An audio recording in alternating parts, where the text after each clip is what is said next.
Last 9 years में जो foreign policy की पूरी नेशनल डॉक्ट्रिन बदल दी गई, और ये प्रधानमंत्री नरेंद्र मोदी जी के नेतृत्व में हुआ है। क्या बदला है? क्योंकि हमारे बहुत सारे डिप्लोमेट्स हैं, एक्सपर्ट्स हैं, इनफैक्ट फॉरेन के एक्सपर्ट्स भी सोचते हैं कि ऐसा क्या हुआ कि इस प्रकार के आउटकम्स भारत दे सकता है। तो दर्शकों को जानना ये ज़रूरी है कि कितना बड़ा नेशनल डॉक्ट्रिन चेंज था। अगर मैं आपको एग्जांपल दूं तो पाकिस्तान को हैंडल करने के लिए यूपीए गवर्नमेंट के अंदर जो भी इनपुट्स आउटपुट्स या इंटरेक्शन होता था वो ईरान के साथ होता था।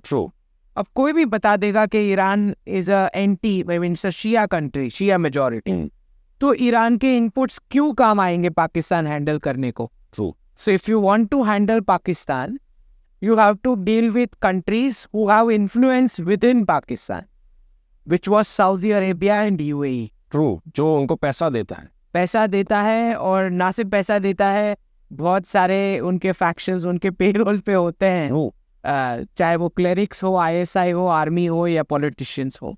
तो ये समझना है कि 9 साल में ये फंडामेंटल शिफ्ट हुआ है कि एनिमी कंट्रीज के साथ अलाइनमेंट में पॉलिसी डिज़ाइन करने की बजाय हमने शिफ्ट किया कि एलाई कंट्रीज कौन सी है उनकी, और उनके साथ अलायंस किया फॉर डिसीजन मेकिंग। तो जैसे चाइना को हैंडल करने के लिए पहले यूएस से ज़्यादा इनपुट्स और इंटरेक्शन होता था यूपीए गवर्नमेंट के अंडर, इस गवर्नमेंट में टोटल शिफ्ट है, रशियंस के साथ इनपुट्स और आउटपुट्स इंटरेक्शन होता है। बिल्कुल वैसे यूएस को हैंडल करने के लिए यूपीए गवर्नमेंट में रशियंस के साथ इंटरेक्शन होता था, which is an enemy country for the, that is what the understanding is. तो उसकी जगह हमने अब इजराइल के साथ इंटरेक्शन करके अमेरिका के रिलेटेड पॉलिसीज या कैसे मैनेज करना है।